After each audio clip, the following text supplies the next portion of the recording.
Hello, my name is Kathy Kerr. Welcome to my Note Reading Workbook 2, Ledger Lines and Intervals.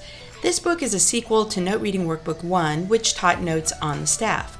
This book goes beyond the 5 lines and 4 spaces to learn how to sight read ledger lines.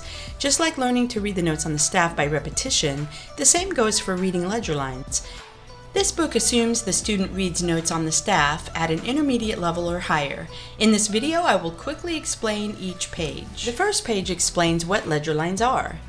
Additional lines above and below the staff. Since 3 ledger lines are the average, with an occasional 4 or 5, I've chosen to include up to only 3 ledger lines. If more lines are used, the pianist can count to find the note if needed, then memorize it for that piece. The 8 VA and 15 MA are explained, covering all 88 keys on the piano. Then the keys and pitch numbers are explained on this page. Each new set of notes is highlighted in yellow on the image of the 88 keys. Level 1 starts with notes A5 to E6, the ledger lines above the treble clef staff. Page 1 starts with the student filling in the note names. Then page 2 writing assignment is drawing the notes on the staff.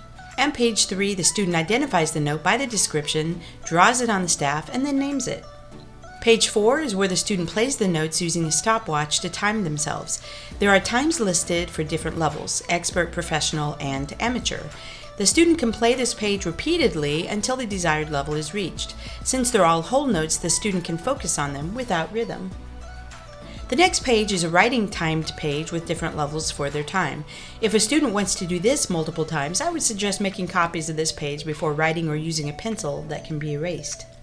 Now sharps and flats are added. While it doesn't change the name of the note, it will affect the note played. Page 7 are the ledger lines below the staff in treble clef F3 to C4, starting with 3 pages of writing assignments. It then goes to the timed playing page, then the timed writing page, and now the sharps and flats are added to be played while being timed. Level 2 repeats Level 1 with the bass clef notes starting with the lower ledger lines A1 to E2, starting with the first 3 pages of writing assignments, then the timed playing assignment, timed writing assignment, then timed playing with the sharps and flats added. Page 7 shows the ledger lines above the bass clef C4 to G4, starting with the writing assignments, timed playing, timed writing assignment, and finally timed playing with the sharps and flats. And Level 3 is a review, starting with timed playing for all treble clef notes, all bass clef notes, then a review of all notes including sharps and flats. Page 4 begins the songs using only ledger lines for the student to play. Now the student will read both notes and rhythm. Instead of timing with a stopwatch, the BPM will calculate the speed.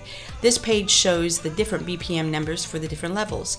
The first song includes ledger lines above the staff in treble clef.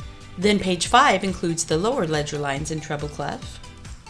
Page 6 are the bass clef lower ledger lines, and page 7 are the upper ledger lines in bass clef. Page 8 are all the treble clef ledger line notes above and below the staff, and page 9 are the bass clef ledger lines above and below the staff. And finally, the last page of Level 3 has both hands playing all the ledger line notes. Level 4 teaches intervals up to an octave. This is another way to create the sight reading skill. It first explains what intervals are. This book is only concerned with the interval number for sight reading purposes. Our Drill and Excel on the Piano book series teaches the different kinds of intervals. Intervals are explained by the number of lines and spaces between them.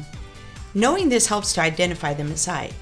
Another way to identify them at sight is knowing that even intervals have a line and a space, whereas the odd numbered intervals have both notes on either a line or a space.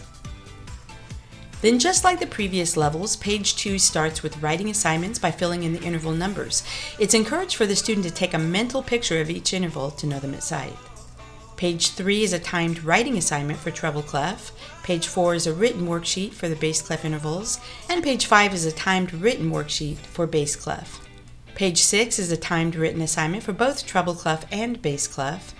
Page 7 is a timed playing assignment adding the sharps and flats for treble clef. And page 8 is a timed playing assignment for the bass clef with the sharps and flats. And the final 2 pages, 9 and 10, review all intervals for treble clef and bass clef, including sharps and flats. These pages encourage the student to repeat them until they beat their previous time.